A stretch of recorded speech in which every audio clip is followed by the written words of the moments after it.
Since 1982, Kenneth Cole has been breaking boundaries as both a fashion designer and social advocate for the AIDS epidemic impacting the globe.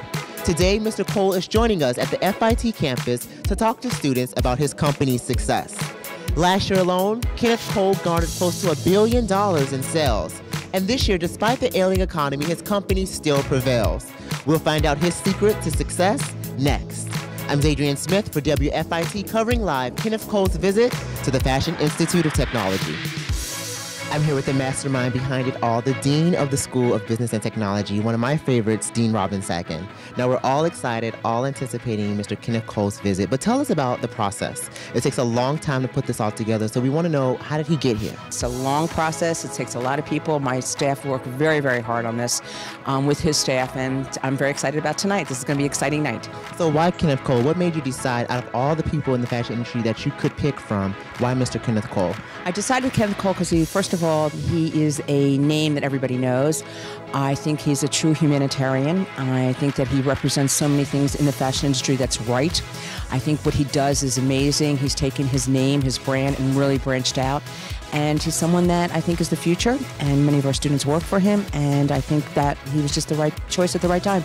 Now, you know I have to try and get a little insight. Can you give us any clue on who we're going to have next semester for our forum speaker? Stay tuned. Stay tuned. Thank you so, know. Thank you so much, Dean Sacken. We're looking forward to speaking to Mr. Cole.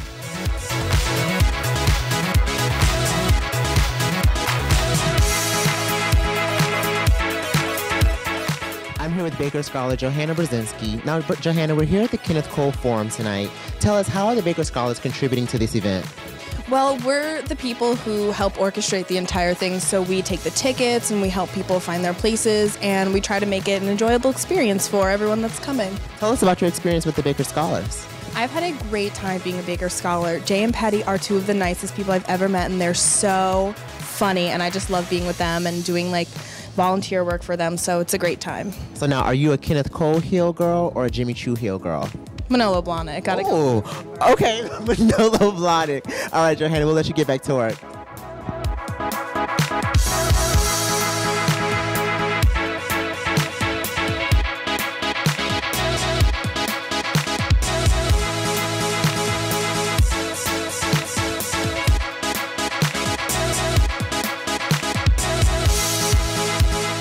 Kenneth Cole, and we're moments away from your speech to the FIT students. As you can see, you have drawn out a huge crowd tonight, but I want to ask you a couple of questions. My first question is, Mr. Cole, have you ever worn a pair of heels? No. No. Then call my lawyer first before I answer. Well, I asked you that because you started off with the revolution of candies. The truth is, no, I take that back. I mean, I used to wear, guys' stuff is sometimes cowboy boots have like a little platform heel almost. Platforms and higher heels, but I haven't contorted my body and put on high heel pointy toe shoes. No if high that's heels, what your question. Well, I asked you that because I want to know, how do you know what women want? I mean, you started with the revolution of candies in the 1970s, and your company started in 1982, and your platform to start was women's accessories with footwear. How have you been able to, market that? Well, my job is, in effect, to put myself in my customers' proverbial shoes in the hope that they'll put themselves in my specific shoes. And that's what I need to do. I need to kind of get a sense of how you feel and kind of what are your thoughts and what are the universe of your alternatives and what in fact inspires you and what in fact is working for you and what isn't. And, and people struggle sometimes, and there's a certain point in people's day and certain place where people go, and there's certain opportunities to capture what people in fact are really feeling. So, and my goal is, my job as a designer is to give you what you want, but not how you expect it. Definitely. So, and people are very comfortable letting me know kind of where their frustrations are and what is not there. And the greatest challenge in the universe of design is to kind of understand the universe of alternatives, what's there, and understand what's not. And that's where it becomes interesting and challenging and exciting because nobody needs more of what's there. So, our goal is to kind of be out there and speak to people and experience where people are and then get a sense of what do they wish was there but isn't. Every day when I get dressed, I look in my closet and I say to myself, what do I wish was here? And I go to work and make it. Now, talking about going to your closet, wishing what was there, a lot of consumers have pulled back on spending in this economy. But, Kenneth Cole, last year you guys did close to $1 billion, and this year you guys are still prevailing. What has been the secret formula to your success? Well, I mean, the success is to understand what's, where people are, and not to presume to anticipate what they should be, but in fact what it is. So, and everybody has clothes. Everybody has a closet full of clothes. So nobody replaces that closet in a given season. The goal is to find things for them that complement what they already own, and not to be presumptuous to assume they're going to start all over again. So, and so I look to figure out how I can add value. What can I do for you that nobody else has, or do it in a way that others haven't. So, and that's the challenge, and it's great, and the fashion industry is a great industry, and it's exciting, and it gives one a platform to be extraordinarily creative, and at the same time to have a voice, a fashion message, and a social voice, in my case, which I'm very appreciative of. Now, you mentioned a social voice, which is actually my next question. You have been deemed as a social humanitarian. You've really taken a platform to speak out against the AIDS epidemic. And I want to speak, why have you chosen this epidemic out of, there's cancer, there's a lot of other things that are plaguing the American and the global, on a global level.